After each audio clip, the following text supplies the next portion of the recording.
have got Cham from Mexico. Mexico. That's right. Very good, Grant. Sounds practically native, I'll be honest. I am. We got 2 Exxon players playing in the Latin American division, as well as 2 Alpha X players, probably 2 of the most notable North American teams right now, Exxon and Alpha X. No surprises that they've got a handful of reps here.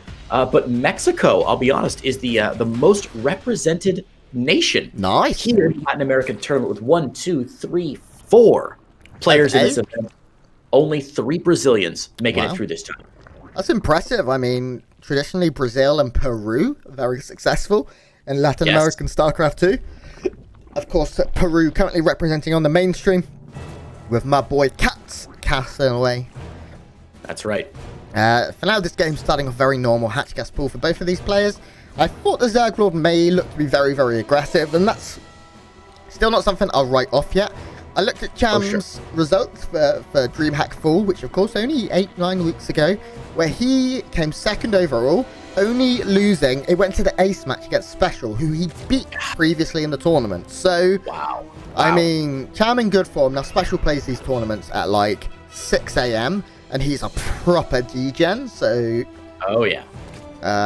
It's not usually the best Special that you see, but... still an incredible performance from Cham, who does very well online. He's generally a very consistently strong player. Absolutely correct. Consistently strong is a great way to describe Cham, especially in a region like Latin America, where it's much more common to see players flare up brilliantly for a month or 2 and just shoot up the ladder, put up huge numbers on tournaments and online tournaments, and then just disappear completely. So it's good to see some sense of normalcy, and Cham is going to be one of the most strong players that we're looking forward to here. In Group A. Group A, of course, a pretty interesting group. I'd say there's a pretty strong chance that we're going to see Cham and Kelliger advancing. Paco, Mike, and the TheZergLord are certainly our underdogs to make it out of this group. But never say never. Again, all these players really talented. So it's too early to call. But like I said, Cham and Kelliger probably our 2 favorites to move on to the bracket stages. Grant, do you want to take 1 second as the Baling Nest goes down for Cham and the Roach Warren goes down for the TheZergLord to explain to the people back home how the Latin America region brackets or group stages work a little bit differently than the EU? Yeah, so differing from the 8-man round robin groups of EU, over in Latin America, we do it old school. This is a GSL style group where the winners will compete.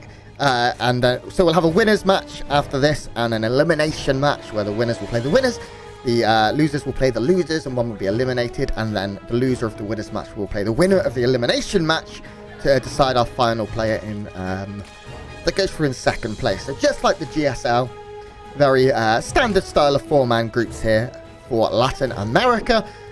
Down in North America, they do have 8-man groups, I believe, but there is just 2 of them, so 16 players there. So we'll be having a few different formats throughout the next 11 days. But this is just standard GSL here. And interesting in this game, the TheZergLord choosing not to play Lingbane. He doesn't want to go up against Cham, who in this matchup you would say would probably be the player you'd expect to have the better Lingbane, the better micro, to be a little bit sharper. The TheZergLord, of course, even qualifying for this shows he is a top caliber, a top tier player. But, I mean, Cham is phenomenal. Now, Cham has he identified this? Well, if he hasn't, he has now. He will go in and see a bunch of roaches already here, instantly retreating. Roach Warren for Cham is about 3/4 of the way done. He's in no real immediate danger. The TheZergLord is just trying to drone up off the back of his roaches for defense, but he's not just massing and moving across the map just yet. The real question for these players, as they both do rotate in a roach technology, is going to be, will the TheZergLord decide to cut drones here and just go roach, roach, roach, roach, roach, roach all the time? We see 11 roaches in production, speed about 1/3 of the way done, +1 missile attacks on the way. This does look like a very heavy committal right now from the TheZergLord. Now, Cham does see +1 cranking away. He sees the speed on the way. He should know that something's going down, and he's already got a counter spire going down. So the question for us as viewers and casters is going to be, will the TheZergLord's roach aggression hit hard and soon enough that it can destroy Cham? Or will Cham be able to save up some scratch, get this spire down, crank out some mutas, and catch TheZergLord by surprise with no response? Yeah, what Cham needs to do is he needs to insane aggression. He needs to be like, I'm so scary, don't move out. Because if the TheZergLord moves out with the army he has right now, he will absolutely decimate him. Now, this is nice for Cham already. Getting in, killing a queen. This is what Cham needs to do. Try and force our Red Zerg player from Mexico to be defensive. Because this is a lot of roaches. Now, we can see a lot of roaches in production here as well from Cham, but the TheZergLord has the upgrade advantage. It is just melee upgrades for Cham. The TheZergLord has +1 range. So, I mean, this is a very scary push right now, Creighton. A terrifying push indeed. No banelings here to soften up these roaches at all, and already a really good engagement here from the TheZergLord. This timing going to be very strong, and we can see Cham building that spire, hoping to get to Mutalisks, but cannot afford to crank out those mutas. He's got to invest in roaches to try and hold this off. Now, Cham is ahead on drones, but honestly, the army supply looks so strong right now for the TheZergLord. Yeah. I think Cham getting caught a little bit by surprise here, not spotting this quite in time, and now the TheZergLord is splitting up his army in a very unusual way here, going to eat a lot of damage to the natural, and not getting as much done at the third as I thought he might. The drone kill count only at 2 right now, yeah, but still got so much. TheZergLord, and with 70 army supply to 26, I just don't think these 8 Mutalisks are going to be quite enough from Cham. He's going to take irreparable damage before that can happen. And GG, the TheZergLord with a little bit of a cheeky upset. Yeah, interesting stuff there. Now, this was actually really well done by the TheZergLord. I don't want to go back and talk about the whole game, but because ZVZ is such a game about of all the matchups, I feel like ZVZ is a game where the players have to be the most Sherlock Holmesy about it. Yes. They've got to see that one drone is in a weird place, or that one gas isn't saturated, or that a roach is moving in a weird pattern or something. And I feel like Cham didn't get the signs quite right, that the huge push was coming until his Ling snuck into the natural, took out that queen, and he saw like 6 extra roaches sitting there in the natural, and he was like, wait a minute. Why would you have 6 roaches in the natural hiding from me? What's going on here? And then he started putting on the roach power. He was hoping to sneak out with that spire, get those mutas out early, but the TheZergLord just hit him with a really good timing and a well-earned victory for our Mexican Zerg player there. This could be a big upset, Grant. Yeah, I mean, it was a bit of a build order win because Cham did go for that +1 melee for Ling upgrades. I think he really expected the TheZergLord to play Ling Bane because Cham went straight into +1 so he can have those efficient Ling Bane trades. And then he made 12 Lings and 1 Bane Ling, and they just did nothing. They just died because there was a million roaches with +1. So the TheZergLord was able to get that build order win. Maybe very good research on his part. It's hard to know, exactly whether it was a little bit of luck or a very well thought out build. But for now, we move into map 2 to see if he can close it out. Fingers crossed here as we step on to Light Shade LE, and let's see what the TheZergLord has in store. Spawning. Oh, I spoiled it now. Spawning in the bottom right-hand side in the red from the bad. It is our Brazilian Zerg player, the TheZergLord. And his opponent in the top left, representing Team Exxon and Mexico. He is the blue Zerg player, the runner-up of DreamHack Masters Latin America Fall. It's Cham. I don't know what happened for my keyboard to unbind. Oops. For my, it's unbound all of the camera spinning keys, and that really upsets me. I just use insert and delete. I don't know what you use. So do I, but at the moment, it's changing songs on Spotify instead. That seems like a bit of an odd choice to make then. Yeah. Well, anyway, the good news is, Grant, both these players going for, looks like hatch gas pool builds, so you got plenty of time to sort out those hotkeys if you need to. In the meantime, you can just follow my camera. That's what I'm doing. Perfect. Well, that works out very well for me then as well. Again, hatch gas pool openings. Cham slightly ahead here. Again, his build order is just like that extra second tighter. But otherwise, I think... no, he went pool before gas. Pool, sorry. Okay, that's why. So we went to hatch pool gas. Yep. Minor changes. Yeah, very minor. It will mean, of course, the queens will be out a little bit quicker. Speed will be a little bit slower here. You can see the gas. I mean, it's very, very, very, very minor. We're talking 1 supply difference, so it really doesn't matter too much in the scale of things. By the time you do anything and move across the map, that's more than made up for. We do have both of them expanding down where you would expect. First queen on the way here for Cham. And we should see both of them moving into a pretty standard early game here. Nothing exceptionally strange. 4 Lings being made by Cham, which is completely standard. Just 2 here by the TheZergLord, so he wants to get a bit of information, but wanted to eke out 1 extra drone. Actually, I think he went for the 1 extra, the 1 extra drone. Everything very, very normal. Yeah, as both players start up their Ling speed, we are going to see again a mirror matchup that looks very mirrory for the first portion here. ZVZ these days it is honestly pretty much the same. The matchup has been optimized just an incredible amount here. And the first time you really see players experimenting, I mean, you know, aside from, again, these tiny drone changes, the little build orders that matter immensely, of course, to the players, but as casual viewers don't make a lot of difference to us, or as viewers at all, don't make a lot of difference to us.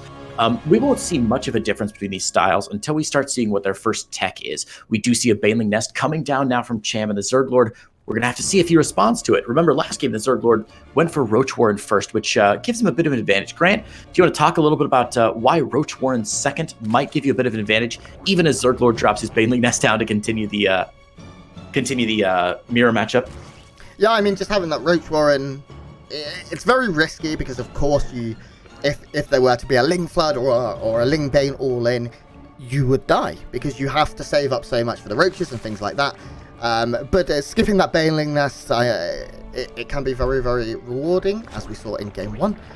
This game, though, it looks very normal. Cham is making a lot of Lings, actually. He's stopped producing Jones for a while. We have a few Lings. Yeah, this is just Lings at this point, and Bane's coming in from Cham. I think Cham's going to try and look for a quick win. He has now shown his hand, so to speak, and we should see lots of Banelings being morphed in defensively here. There is an Evo chamber to help create a bit of a wall here for the ZergLord in the natural.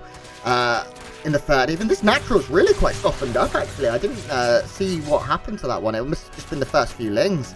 Yeah, a couple of the early Lings from Cham got in there and softened up that natural. He's not going for the natural, the third base rather. He's going for the natural instead here. Baneling's from ZergLord still chasing Cham down here, but Cham's able to dodge most of them. Looks like the Baneling's not getting quite the kills they want. A lot of low health drones, but not enough. So many Lings. So close here.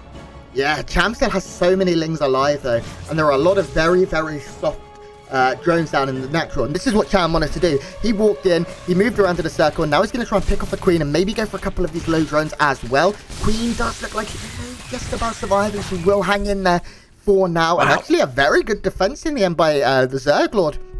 But Cham still cranking out lots and lots of Lings at the other side of the map. Yeah, now this is not an all-in by any stretch of the imagination from Cham. This many Lings is still sustainable because not only are we early game enough where he's able to make some changes to his build, but also getting this many Lings in the field forces your opponent to build this many Lings as well. So drawing the ZergLord into an arms race is not the worst idea in the world. He's got more Banelings coming across, forced to cancel the front two, but that will drive the ZergLord back. Cham has his sights set on his third base. So great Baneling shot there from Cham, and that's going to put him slightly ahead here, but more Banelings coming out from the ZergLord going to even the odds, and it looks like even trades so far on both sides, Grant.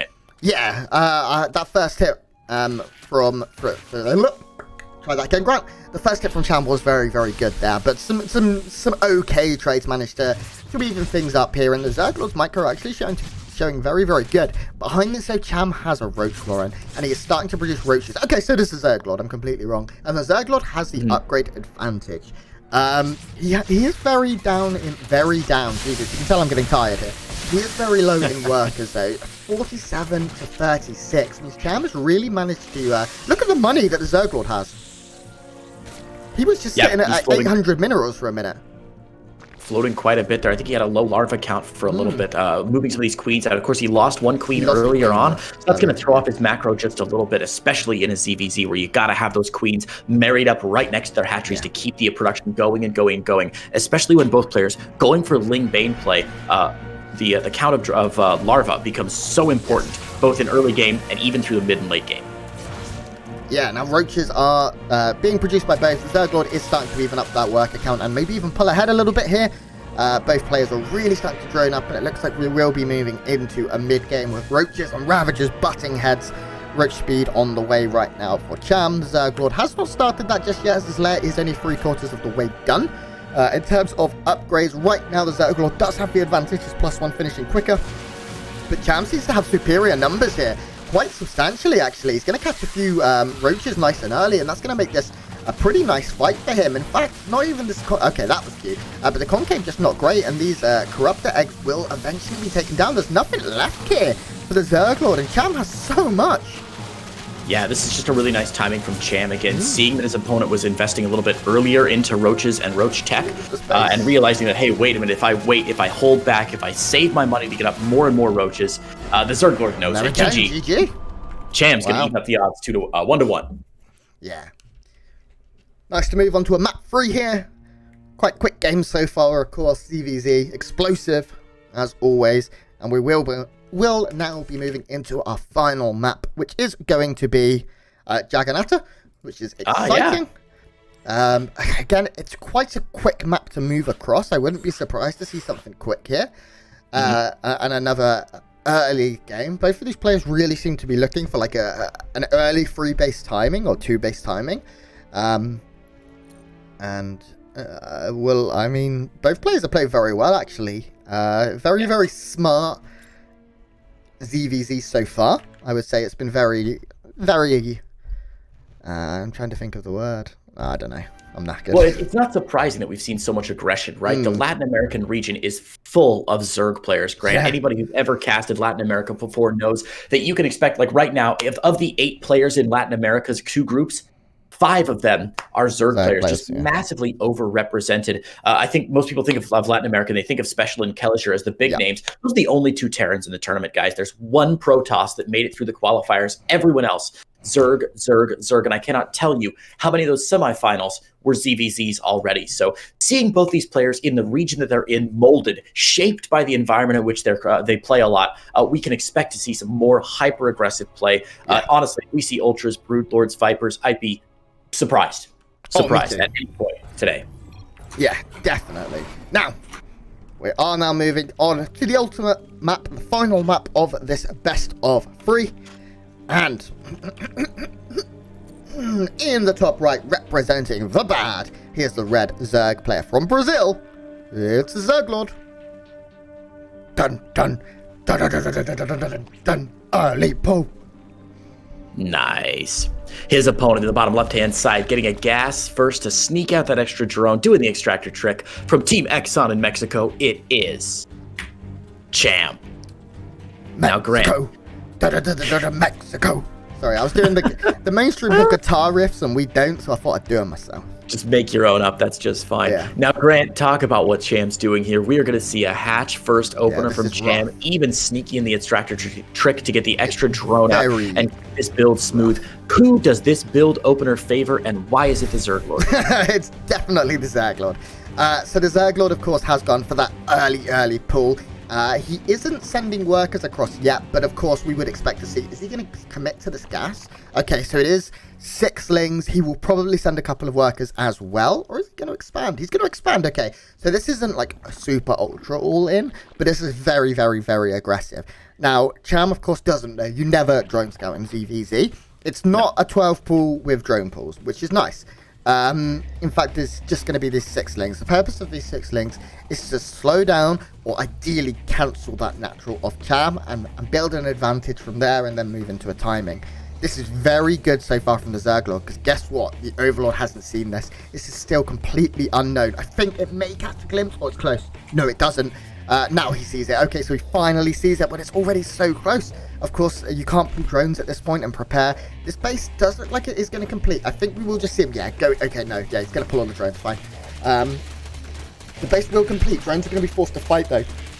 And that's going to allow TheZergLord to maybe pick up a couple and get a bit of an advantage. Behind this, Cham, of course, does not know the position of the natural. He'll be going in and just scouting that now. 1 worker will go down. Oh, okay. Tricky boy.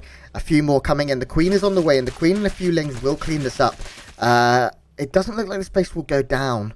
The very early hatch here is paying off in the fact that it has so much hit points, but it's very soft and vulnerable in the future. Worker count, though, Cham very ahead. He can keep all of his workers down here on the low ground. He's, the only thing he's lost out on is just moving them down here. And as a Queen comes out and starts getting injects, this now becomes very difficult for TheZergLord to macro out. He's going to have to make a lot of drones or commit very heavily to an attack.